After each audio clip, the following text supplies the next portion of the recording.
বড়ো শান্তি চুক্তিৰ পঞ্চম বৰ্ষপূৰ্তিৰ আজিৰ এই গৌৰৱময় দিনটোত কোকৰাঝাৰৰ গ্ৰীণফিল্ডত আয়োজিত এই বিশাল জনসভাত উপস্থিত বিটিআৰবাসী ৰাইজলৈ মই মোৰ আন্তৰিক শুভেচ্ছা জনাইছো। আজিৰ এই পৰম পবিত্ৰময় দিনটোত মই গুৰুদেৱ কালীচৰণ ব্ৰহ্মৰ প্ৰতি মোৰ শ্ৰদ্ধা নিবেদন কৰিছো।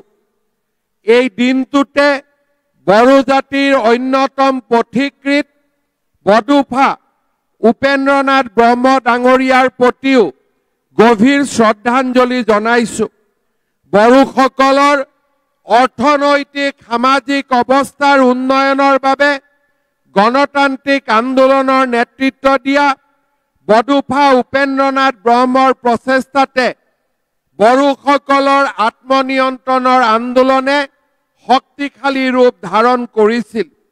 বডুফাৰ নেতৃত্বতে বড়োসকলৰ সমস্যাৰ প্ৰতি সমগ্ৰ দেশৰ দৃষ্টি আকৰ্ষণ হৈছিল আৰু বড়োভূমিয়ে স্বায়ত্ত শাসনৰ দিশে ধাৱমান হৈছিল।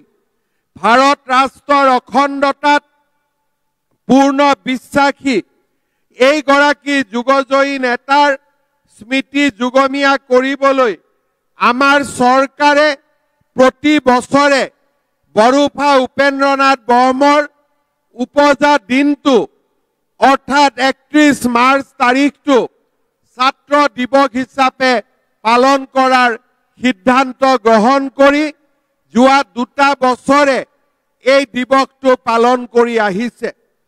যি দুগৰাকী অক্লান্ত কৰ্মযোগী নেতাৰ মহান প্ৰয়াসত বড়োভূমিত শান্তিৰ নতুন যুগৰ সূচনা হ'ল, তেনে এগৰাকী আমাৰ সকলোৰে মাৰ্গদৰ্শক প্ৰধানমন্ত্ৰী নৰেন্দ্ৰ মোদী ডাঙৰীয়ালৈ আজিৰ এই দিনটোত মই শ্ৰদ্ধা নিবেদন কৰিছো।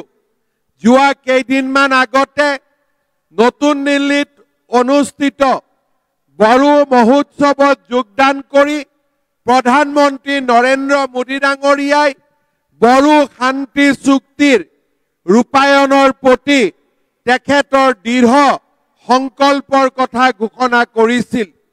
বড়োভূমিৰ ৰাইজৰ প্ৰতি তেওঁ আগবঢ়োৱা বক্তব্যই সকলোৰে মন আকৰ্ষণ কৰিছিল। মই আজি বিটিআৰ শান্তি চুক্তিৰ পঞ্চম বাৰ্ষিকীৰ এই অনুষ্ঠানৰ পৰাই প্ৰধানমন্ত্ৰী নৰেন্দ্ৰ মোদী ডাঙৰীয়াক মই মোৰ ধন্যবাদ আৰু কৃতজ্ঞতা জ্ঞাপন কৰিছো। 3 দশকৰ অশান্তিক আঁতৰাই বড়োভূমিত শান্তিৰ গংগা নমাই অনাত আটাইতকৈ যিজন ব্যক্তিয়ে কাম কৰিছিল ভাৰতৰ গৃহমন্ত্ৰী অমিত শ্বাহ ডাঙৰীয়াক আজিৰ এই দিনটোত মই কৃতজ্ঞ অসমবাসীৰ হৈ ধন্যবাদ আৰু অভিনন্দন জনাইছো। আজিৰ এই দিনটোত মই নিখিল বড়ো ছাত্ৰ সন্থা, বড়ো সাহিত্য সভা আৰু বড়োলেণ্ডৰ CM প্ৰমোদ বড়ো ডাঙৰীয়াক তেখেতৰ শান্তি চুক্তিৰ বাবে লোৱা ভূমিকাৰ বাবে আকৌ এবাৰ মই অভিনন্দন জনাইছো। NDFBৰ কৰ্মকৰ্তা সকলকো আজিৰ এই দিনটোত মই মোৰ হৃদয়ৰ পৰা অভিনন্দন জনাইছো। যোৱা 5টা বছৰে বড়োলেণ্ডত বিৰাজ কৰা শান্তিৰ সুযোগ লৈ আমি ইতিমধ্যে বড়ো অঞ্চলৰ বড়োলেণ্ড অঞ্চলৰ সমগ্ৰ জাতি উপজাতিৰ মাজত শান্তিৰ এক নতুন সমন্বয় আৰু শান্তিৰ এক নতুন অধ্যায় নিৰ্মাণ কৰিবলৈ সক্ষম হৈছো। যি বড়োলেণ্ডত এদিন বন্দুকৰ শব্দই ৰাতিপুৱাৰ সংকেত দিছিল, সেই বড়োলেণ্ডত এতিয়া শান্তিৰ কপৌজুৰি সকলোতে বিদ্যমান। মই বড়োভূমিৰ ৰাইজক ধন্যবাদ আৰু অভিনন্দন জনাম। শ্বহীদসকলক শ্ৰদ্ধাঞ্জলি জনাম আৰু বড়োভূমিৰ শান্তি আৰু প্ৰগতিৰ বাবে পৰম পিতাৰ ওচৰত প্ৰাৰ্থনা জনাম। আজি বড়ো চুক্তিৰ পঞ্চমটো দিৱসৰ এই মহান দিন কোকৰাঝাৰ বিশ্ববিদ্যালয়ৰ নতুন প্ৰশাসনিক ভৱনৰো নিৰ্মাণৰ কাম আমি আৰম্ভ কৰিছো। আজিৰ এই দিনটোতে বড়োলেণ্ড চৰকাৰৰ কাৰ্যবাহী সদস্য আৰু পৰিষদীয় সদস্যসকলৰ আৱাসৰ বাবে নিৰ্মাণ কৰা দুইটা প্ৰকল্পৰে আজি আমি শুভ উদ্বোধন কৰিছো। মই পুনৰ এবাৰ বিটিআৰৰ লগত জড়িত আটাইকে পুনৰ এবাৰ মই মোৰ অভিনন্দন জনাইছো। বড়োসকলৰ এক সমৃদ্ধ ইতিহাস আৰু বৰ্ণিল লোকজীৱনেৰে আমাৰ ইতিহাসক গৰিমামণ্ডিত কৰি ৰাখিছে। কামৰূপ, প্ৰাগজ্যোতিষপুৰ আৰু পিছলৈ অসম নামেৰে জনাজাত এই ঐতিহাসিক ভূখণ্ডত বড়োসকলৰ কেইবাশ বছৰীয়া সাংস্কৃতিক ইতিহাস ঠাহ খাই আছে। মই অত্যন্ত আনন্দৰে সৈতে ক'ব খোজো যে এই মহান বড়োভূমিতে অহা 17 ফেব্ৰুৱাৰী তাৰিখে অসম বিধানসভাৰ অধিৱেশনো আমি অনুষ্ঠিত কৰিবলৈ সিদ্ধান্ত গ্ৰহণ কৰিছো। শ্ৰদ্ধাৰ ৰাইজ, আমি সকলোৱে জানো 1993 চনৰ 23 ফেব্ৰুৱাৰীত প্ৰথমখন বড়ো চুক্তি স্বাক্ষৰিত হৈছিল। দ্বিতীয়খন বড়ো চুক্তি 2003 চনৰ 10 ফেব্ৰুৱাৰী তাৰিখে স্বাক্ষৰিত হৈছিল। 2020 চনৰ 27 জানুৱাৰীত তৃতীয়খন বড়ো শান্তি চুক্তিয়ে আমাৰ এই অঞ্চললৈ শান্তিৰ এক নতুন গংগা নমাই আনিবলৈ সক্ষম হ'ল। আজি বড়ো ভাষা সংস্কৃতিয়ে নতুন দিনৰ যাত্ৰা আৰম্ভ কৰিবলৈ সক্ষম হৈছে। আজিৰ এই অনুষ্ঠানতে যোৱা 25 জানুৱাৰী তাৰিখে ভাৰত চৰকাৰে পদ্মশ্ৰী সন্মানেৰে বিভূষিত কৰা বিশিষ্ট শিক্ষাবিদ অনিল বড়ো ডাঙৰীয়ালৈও মই অভিনন্দন জ্ঞাপন কৰিছো।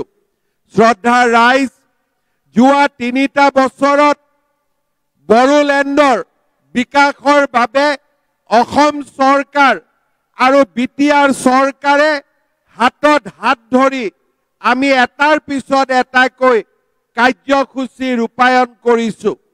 পথৰ উন্নয়নে হওক, বড়ো ভাষাক ৰাজ্যৰ সহযোগী ভাষাৰ স্বীকৃতি দিয়াকেই হওক, NDFB কেডাৰসকলক পুনৰ সংস্থাপনৰ কাম কৰাকে হওক বা বিটিআৰক শক্তিশালী কৰাকৈ হওক, আমি প্ৰতিটো দিনেই বড়োভূমিৰ শান্তিৰ বাবে কাম কৰিছো।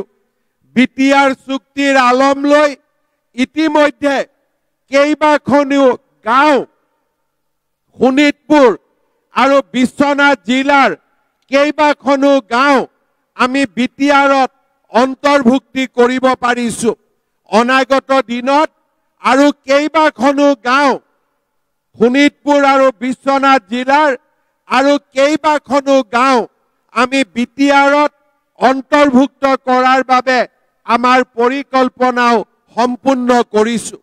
ইয়াৰ লগে লগে এই সময়ছোৱাৰ ভিতৰতে বড়োলেণ্ডৰ বাহিৰৰ বড়ো জনগোষ্ঠীৰ লোকসকলৰ বাবে বড়ো কছাৰী ৱেলফেয়াৰ কাউন্সিলৰো আমি গঠন কৰিবলৈ সক্ষম হৈছো। বড়ো চুক্তি অনুসৰি 4203 জন আমাৰ NDFBৰ কেডাৰক আমি পুনৰ সংস্থাপন দিব পাৰিছো। 632 গৰাকী শ্বহীদক আমি আৰ্থিক সাহায্য দিব পাৰিছো। 60খন শোণিতপুৰ আৰু বিশ্বনাথ জিলাৰ গাঁৱক আমি বিটিআৰত অন্তৰ্ভুক্ত কৰিবলৈ সক্ষম হৈছো। ইয়াৰ উপৰিও বিটিআৰৰ প্ৰধান প্ৰমোদ বড়ো ডাঙৰীয়াৰ নেতৃত্বত বড়োলেণ্ড হেপিনেছ মিছনৰ জৰিয়তে বড়োলেণ্ডত বাস কৰা প্ৰতিটো জনগোষ্ঠীৰ মাজত শান্তি সমন্বয় আৰু হেপিনেছ সৃষ্টি কৰাৰ বাবে বিভিন্ন ধৰণৰ কাম হাতত লোৱা হৈছে। বড়োলেণ্ডত বাস কৰা 26টা জনগোষ্ঠীৰ বাবে কমিউনিটি ভিজন ডকুমেণ্ট নিৰ্মাণ কৰি এই জনগোষ্ঠীসকলৰ সমস্যা সমাধানৰ বাবে বিটিআৰ প্ৰধান প্ৰমোদ বড়ো ডাঙৰীয়াই লোৱা নেতৃত্বই আজি সকলো জাতি জনগোষ্ঠীৰ মাজত এটা সমন্বয়ৰ নতুন বাতাবৰণ সৃষ্টি কৰিবলৈ সক্ষম হৈছে। শ্ৰদ্ধাৰ ৰাইজ, এই সময়ছোৱাৰ ভিতৰতেই আমি বিটিআৰৰ 10খন কলেজৰ 259টা শিক্ষক আৰু কৰ্মচাৰীৰ চাকৰিও আমি প্ৰাদেশিকৰণ কৰিবলৈ সক্ষম হৈছো। মই আপোনালোকক প্ৰতিশ্ৰুতি দিছো যে এইবাৰৰ বিধানসভাৰ অধিৱেশনতে আমি বড়োলেণ্ডৰ বাকী থকা মহাবিদ্যালয় বিদ্যালয় যিসমূহ 2006 চনৰ আশে-পাশে স্থাপিত হৈছিল সেই সকলোবোৰকে প্ৰাদেশিত কৰিবলৈ আমি ব্যৱস্থা হাতত ল'ম। সেই বিষয়েও আজি মই আপোনালোকৰ সন্মুখত ঘোষণা কৰিবলৈ পাই মই নিজেই গৌৰৱ অনুভৱ কৰিছো। ইয়াৰ উপৰিও বিটিআৰৰ নেতৃত্বত যোৱা সময়ছোৱাত বড়ো ৰাইজৰ 21টা পৰম্পৰাগত আৰু সাংস্কৃতিক সামগ্ৰীয়ে GI টেগ লাভ কৰিবলৈ সক্ষম হৈছে। বড়োসকলৰ চহকী ঐতিহ্যৰ স্বাক্ষৰ বহন কৰা জোঠা, গংগনা, গামছা, চিফুং, চেৰজা, গংগাৰ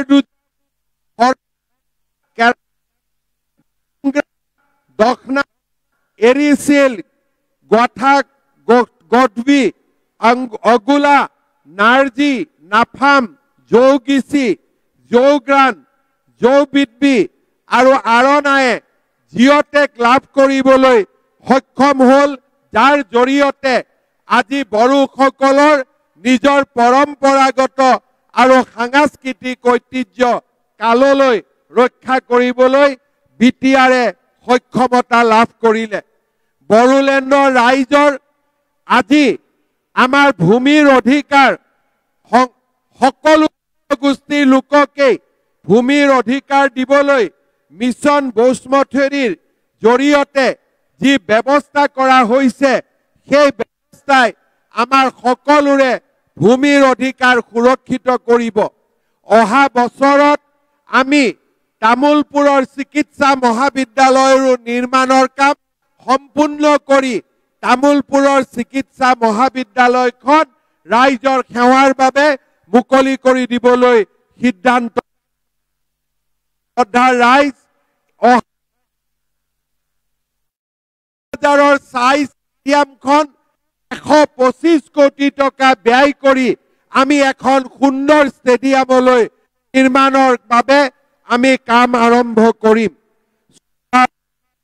এই যোৱাৰ ভিতৰতে বিটিআৰ চৰকাৰে বড়োলেণ্ডত আন্তঃৰাষ্ট্ৰীয় knowledge festival, Kokrajhar lit fest, 4ৰ্থ Asian kho-kho championship, Indian super premier league, Durand cup, Santosh trophy আৰু মহিলা আই লীগ অনুষ্ঠিত কৰি বড়োলেণ্ডক মানচিত্ৰত স্পষ্টভাৱে প্ৰতিষ্ঠা কৰিবলৈ সক্ষম হ'ল।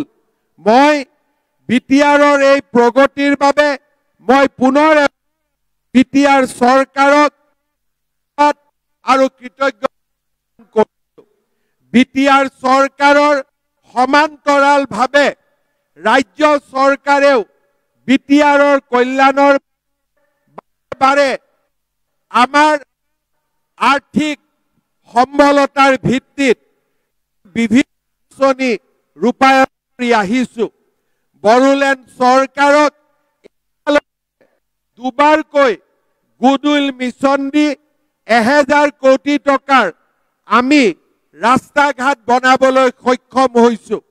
কেইবাটাও আঁচনি অসম মালাৰ জৰিয়তে আমি গ্ৰহণ কৰি বড়োলেণ্ডৰ পথ সংযোগ ব্যৱস্থাক আমি ৰূপান্তৰ কৰিবলৈ সক্ষম হৈছো। বড়োলেণ্ডত পাগলাদিয়াৰ ওপৰত দলং নিৰ্মাণৰ দৰে ডাঙৰ ডাঙৰ আঁচনি গ্ৰহণ কৰি আমি এই পৰিৱৰ্তন আনিবলৈ সক্ষম হৈছো।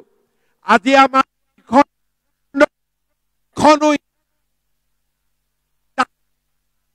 দুখনকৈ বিশ্ববিদ্যালয় আৰু ওদালগুৰিতো বড়োলেণ্ড বিশ্ববিদ্যালয়ৰ কেম্পাছ নিৰ্মাণৰ বাবে সিদ্ধান্ত। এখন মেডিকেল কলেজ নাছিল, কোকৰাঝাৰ আৰু মেডিকেল কলেজ আৰু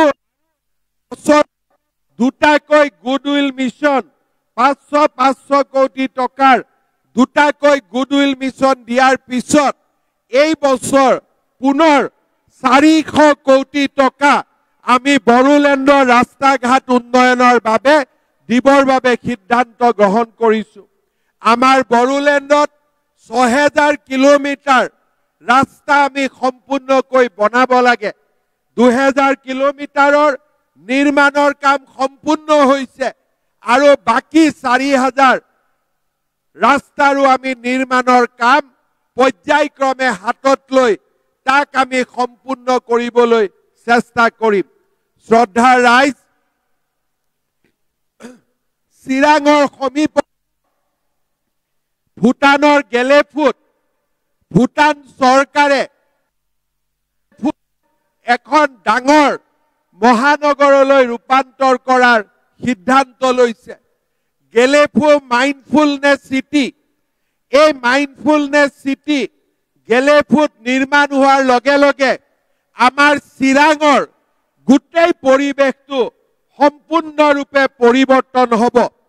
গেলেফু মাইণ্ডফুলনেছ চিটিত আমিও যাতে উপকৃত হ'ব পাৰো, তাৰ বাবে গুৱাহাটীৰ পৰা চিৰাঙৰ মাজেদি আমি গেলেফুলৈ এটা নতুন ৰেল লাইন বনাবৰ বাবে আমি সিদ্ধান্ত গ্ৰহণ কৰিছো। ইয়াৰ ফলত চিৰাং আৰু গুৱাহাটীৰ মাজত দূৰত্ব ৰেলেদি মাত্ৰ 2 ঘণ্টা সময়ৰ ভিতৰত আমি চিৰাঙৰ পৰা গুৱাহাটীত গৈ উপস্থিত হ'ব পাৰিম। বন্দে ভাৰতৰ দৰে ট্ৰেইনৰ জৰিয়তে আমি চিৰাং আৰু গুৱাহাটীৰ মাজৰ দূৰত্ব একেবাৰে কমাই পেলাবলৈ আমি সিদ্ধান্ত গ্ৰহণ কৰিছো। অহা 25 তাৰিখে এডভান্টেজ আসাম সামিটৰ সময়ত ৰেল মন্ত্ৰী অশ্বিনী বৈষ্ণৱ ডাঙৰীয়াৰ জৰিয়তে গুৱাহাটীৰ পৰা চিৰাং আৰু চিৰাঙৰ পৰা গেলেফুলৈ আমি যি নতুন ৰেল লাইন বনাবলৈ সিদ্ধান্ত গ্ৰহণ কৰিছো, তাৰ বিষয়েও বিটিআৰৰ ৰাইজে যথেষ্ট বাতৰি পাবলৈ সক্ষম হ'ব। ইয়াৰ লগতে মই আপোনালোকক জনাব বিচাৰিছো যে বড়ো শান্তি চুক্তিৰ প্ৰতিটো দফা ৰূপায়ণৰ বাবে কেন্দ্ৰীয় চৰকাৰ, ৰাজ্য চৰকাৰ আৰু বিটিচি চৰকাৰ দায়বদ্ধ। ইতিমধ্যে সংবিধানৰ 125তম সংশোধনীৰ বাবে কেন্দ্ৰীয় চৰকাৰ সাজু হৈছে আৰু বিটিআৰ চুক্তিক আমি সম্পূৰ্ণ ৰূপায়ণ কৰিবলৈ সংবিধানৰ 125তম সংশোধনী অনাৰ ৰাস্তা ইতিমধ্যে সকলো বাধা আঁতৰাই আমি হ'ব পাৰিছো। অহা কম দিনৰ ভিতৰতে বিটিআৰ এই সংবিধান সংশোধনীৰ বিষয়েও অৱগত হ'ব পাৰিব। মই বিশ্বাস কৰো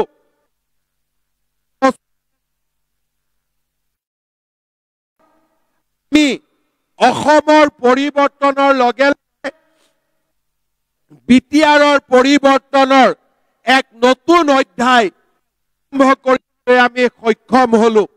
এতিয়া বড়োলেণ্ডত কোনোৱেও বোমাৰ কথা চিন্তা কৰিব নালাগে, বন্দুকৰ কথা চিন্তা কৰিব নালাগে।